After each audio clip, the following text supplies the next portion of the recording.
farming always has this problem about people coming together, standing as one, standing in unity. But today has proved that I think on the whole, the industry will or can at least come together. So that was very, very encouraging. The turnout's been amazing, very well organised as well.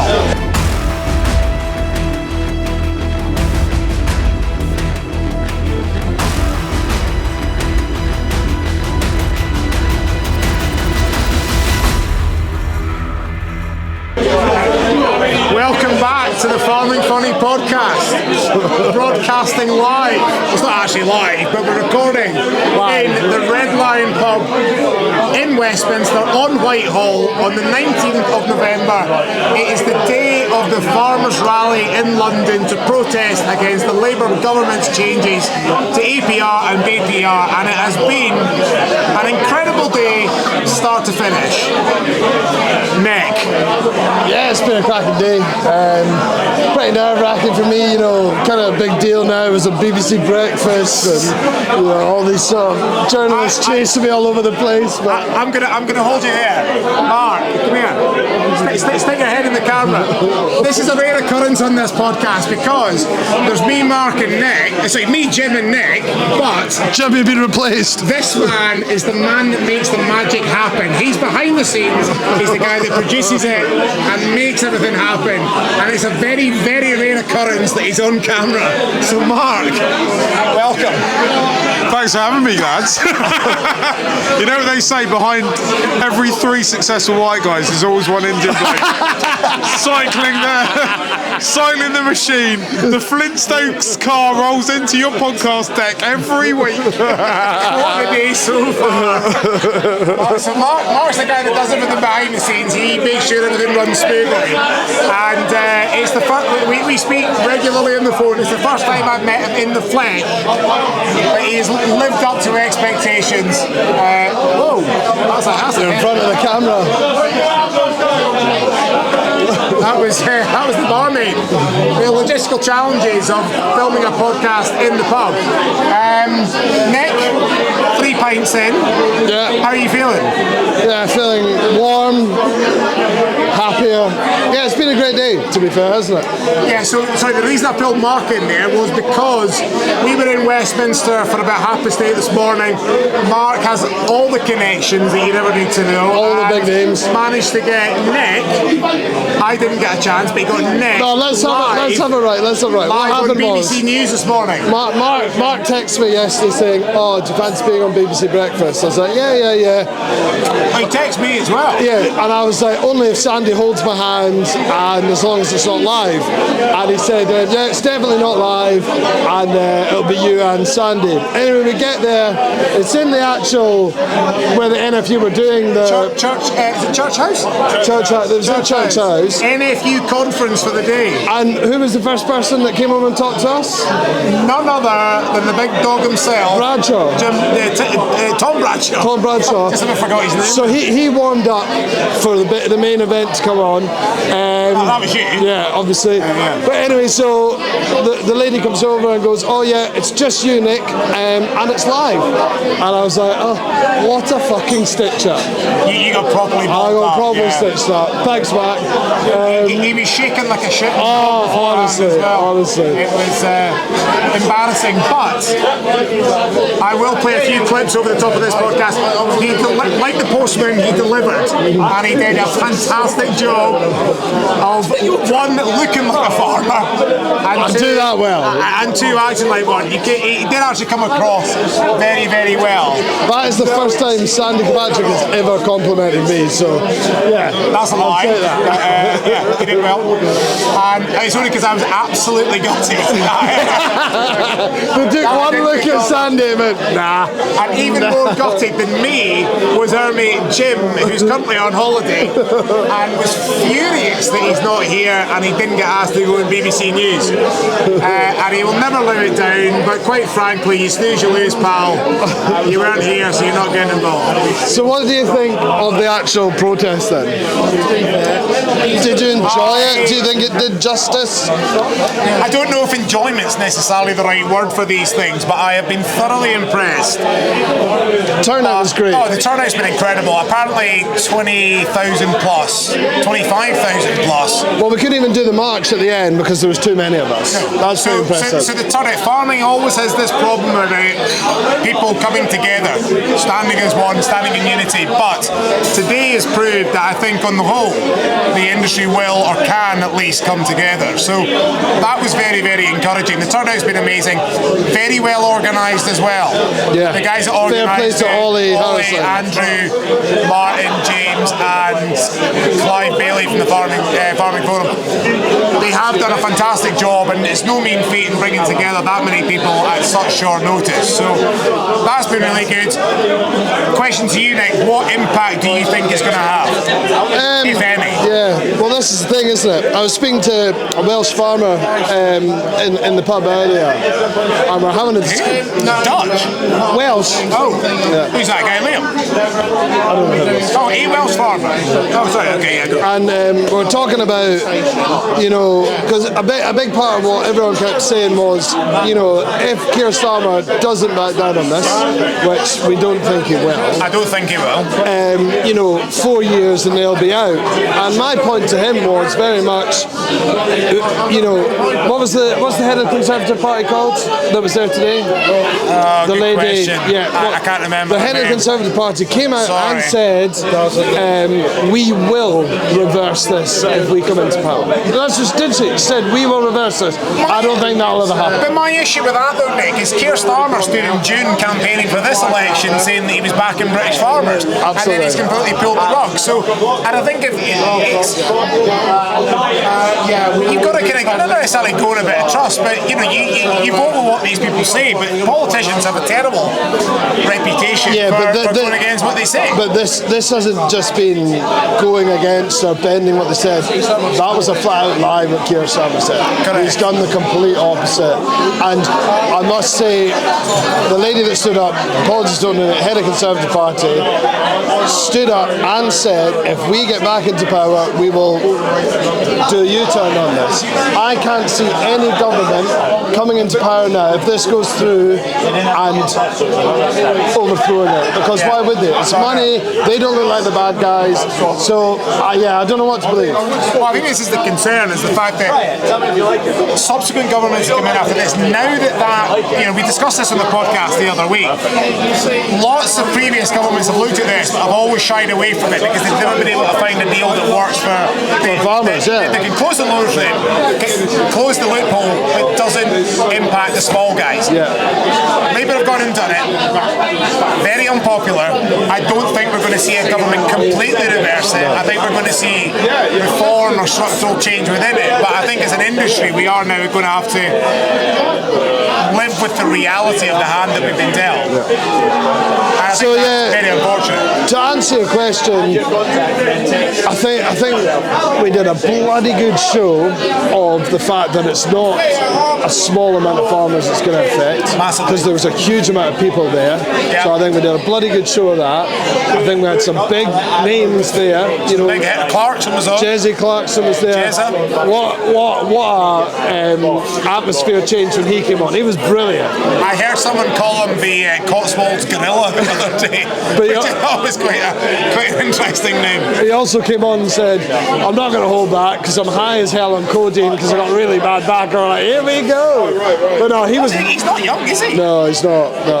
But he was brilliant. There was a couple of girls that spoke, ladies that spoke that were tremendous as well. Yeah. So yeah, I mean, it was a great thing to do, but I also think this is probably just the beginning. If the Labour government don't at least change it, I think there'll be a lot more rallies / progression onto how the old French did it. Well, that's the concern. That's they're already talking about next steps, and we've seen a lot of hoo-ha on social media and people saying, just strike and hold everybody to ransom. But there's a fine line between striking and get what you want and pissing off the public. Yeah. We've seen it with Just Stop Oil. Yeah. So I don't necessarily know. Absolutely, that's such a good example. I don't necessarily know if that's the right way forward. Yeah, no, I mean, I agree. We've got to be really, really, really careful. Yeah. Because, we don't want to shoot ourselves in the foot. We don't want to overreact. But also the British are really bad at, like, if you compare us to our European counterparts, we're hopeless. Like, we would queue for a rally, whereas the French would fight to the front. And I mean... Queues for the Tesco Extra. Exactly. Shocking. But the one thing I will say, and I think you kind of touched on it, all the speakers that were up there today all talked about this is the start. So hopefully that puts enough fear into the Labour government that they can't mess with the farmers. We're not going to stand for it. We will stand up and be counted for it. And hopefully that'll show, if you're not going to do anything, we're going to build and build until we do put this country at a standstill. So what's been your favourite part of the day so far then, Nick? Pint of Guinness. I thought you were going to say the coffee and Cafe Nero after your BBC interview. So I mean, that was... Tell me about that then. I mean, I was there, but I wasn't standing in your shoes. So that was a big moment. Yeah, it was. And I mean, it's really scary. Because when it's live as well, you're something like, I can't swear. I don't want to come across like a dick. I don't want to come across like I don't know what I'm talking about. That's a high chance in your case, isn't it? Yeah. I mean, you were running on thin margins. So yeah, I had all that going on in my brain. And also, when she introduced you and she starts, she was so good, so professional. But my legs suddenly went like all funny, and I was genuinely like, oh my god. But anyway, I managed to splutter my way through. But what a relief afterwards. It's almost like playing a rugby game coming off afterwards when you've won. And I was kind of like, and then all I got was nice messages saying, well done, came across well. So that helped. So yeah, no, it's been great. It has been a good day. And we can't of course do a podcast. He's not here in body, but he's here in mind. Big Jim. What do you think Big Jim would have said if he was here today, Nick? I think Big Jim would have been on the stage beside Clarkson, giving it absolute laldy. Fighting his way. To be fair to the guys, we mentioned this all day. He's gutted he's not here. This is right up his street.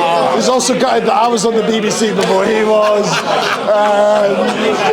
He is going to be giving us pelters all week, because if there's ever a man that wanted in front of the TV, it's Big Jim. But in a good way though, like he has a lot of knowledge, a lot to say, and he believes in British farming. Absolutely, absolutely. Yeah. And he would have loved the beers. Yeah. He could probably only handle 2 or 3, but he would love the beers. Sandy, shame boy. He would drink you under the table. I don't know about that. We saw my performance in Ireland, Nick. I can hold my own to the best.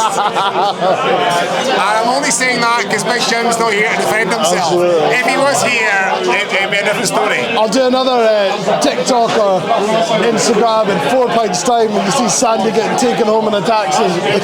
I'll be on my least of the worries today. I've got an hour's train journey without a toilet, Nick. I don't know what's going to happen. Oh, have you? Punishing. That's the one thing. I lived in London when I was younger, and the one thing I don't miss is trains without toilets. Well, one of the biggest improvements they've made at Waterloo Station is the fact that they've taken away the 20p charge on the toilets. It's free. You can go for a piss for free. Put that back in so they don't have to charge us inheritance tax. And they've got gender-neutral toilets at Waterloo. I'm not going to make a comment on that, but it's not for me. So how are you liking the current pub atmosphere then? Hey, it's class. In the Red Line in Parliament Who would have thought you come down to London, full of farmers, who are all talking about cows and sheep, having a beer, It's absolute quality. You may as well be in Newton Stewart. You could be in Newton Stewart. Why the fuck would I be in Newton Stewart? I don't live anywhere near there.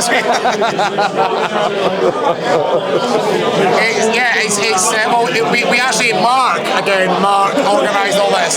He booked us a room in the Red Lion. He's forward thinking, actually booked it, and I didn't really know what it was going to be like. I literally thought it was going to be me and Nick sitting in an empty pub doing a podcast saying not a huge amount, but it has been absolutely rammed, as you can probably tell behind us. Everybody is in here, it's full, it's one in, one out, and we're actually quite privileged to be here. Yeah, and I mean, we've got a lot of great people around us, a lot of like... Thanks very much. Not so much Sandy, but we've got a lot of like farming influencers here as well that come for a beer and come to have a chat. So yeah, no, and also, I know it's going to sound a bit sappy, but everyone that came to London today, from wherever it was around the UK, seriously fucking impressive. So thank you for representing what we do. I think that should go unnoticed, is the fact that there was a decent amount, there was a few tractors around today, and those don't come from nowhere. You've got okay, two of them are fast tracks, 80k box, let's not get away from that. But, nothing on the class, mate. I was going to say, if you were going to drive the class all the way from Newton Stewart, you'd be in a world of trouble, Nick. But it is very, and I should say as well, there's a lot of people who have put a lot of planning to be able to be here, to organise livestock, to be able to look after livestock, to take care of the farm for a day. It's there's a lot of planning that's gone into it. So hats off to everybody that's made the effort to come down for what is a very, very important cause. Absolutely. Yeah, I think that's spot on, Sandy. Thanks very much. So what's the plans for the rest of the day then, Nick?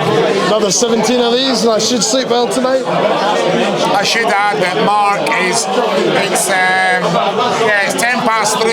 It's only 3:10. It's only 3:10. Holy shit. Mark's main concern. What time does Spearmint Meadows open? Well, you tell me, mate. I wouldn't know. Mark's biggest concern with this entire podcast today that Nick would get on it too quickly and not be able to deliver. He's right. And I think he might be right. I've delivered though. Which is why we started at 2 o'clock and not 4. But we have. I think we've delivered quite well. Yeah, absolutely. I think you've done very well, Sandy. Hopefully we'll do okay. It'll be a podcast that goes out well. I'm going to go get around the shots in and see if Sandy's still standing in 10 minutes. What are you going for now? I like a limoncello, but I don't think I'll have it here. What was the report? A limoncello? You never had limoncello? No, but I was going to say something. No, I'm not going to say that. Yeah, limoncello for me, please. Thank you very much. As long as we don't pull out the Isla Lafroy single malt. The old single malt. Absolutely garnish. So what states have you been left home in then, Nick? Have you got something to cover for you? Yeah, poor Dad's working away. Yeah, I doubled up everything yesterday, so all the creeps are full, and doubled up the bales for the calves, so they should manage till I'm back. But yeah, Dad's working away, feeding the cows and everything like that, and checking stock. So I'm lucky that I've got that, because a lot of people don't. And your easy cares will look after themselves. Oh, fuck, see, I haven't seen them since March. Have you got all the tups out there? All the tups are out. I think I had maybe 15% left to tup after 8 days, so yeah, we've had great weather in Dumfries and Galloway. It's the first time all year it's not rained for 2 weeks, so it's perfect for tupping time. When it rains, the tups go, fuck this, I'm going to go and hide in the bush. Yeah. But when it's sunny, they absolutely rattle through them. So yeah. That's another thing about today, is the fact that it's very, very rare that you see snow in central London. But that's what we were met with this morning. It's very cold and it's very wet, and yet 20,000 people still rocked up. And we stood in the rain and the cold for 2 hours, and not a single farmer flinched apart from the 2 guys that needed medical assistance. That's true. It was amazing to actually see, like, it just shows the resilience in farmers. We stood there, frozen, getting pissed on, to prove a point. Hard bastards now. Oh, well, real man's country. Hard bastards. You just see the difference since we've been sitting here between me and Sandy? It's on video, I can't complain. I've got a body as a temple to look after. I need to keep the timber off. It's not. I'm trying to bulk up or chub up for Crimbo, as some people say. I think you meant to do that at Christmas. No. It's the 19th of November. No, you've got to chub up for it so that you can really, really take on a big Christmas dinner. I can't believe we're having this chat. This is outrageous. Jim's going to be furious that we're letting the reputation of the podcast go down the pan when he's not here. I should have phoned him. Ah, fuck him. I'll have to edit that out, Mark. Don't put that in as a joke. Who are you? Just off camera, you'll see everyone just getting absolutely on the beers, including Mark. Mark's had a few pints now. He's talking about farming like he knows what he's talking about. This evening, you better not be getting too many beers in. No, you're not. Are you fuck? 2 pints Sandy over there. Nick's had about 40. And he's only just getting started. What's the timer on that camera? You better do something else. Thank you very much for listening, guys. I'm going to go and get drunk. It's been an absolute pleasure, and we will be back to normal service as of next week. Back to the three of us. We'll get this up on YouTube, and make sure you like and subscribe and all the rest of it. Stormer, the farmer harmer. See you on the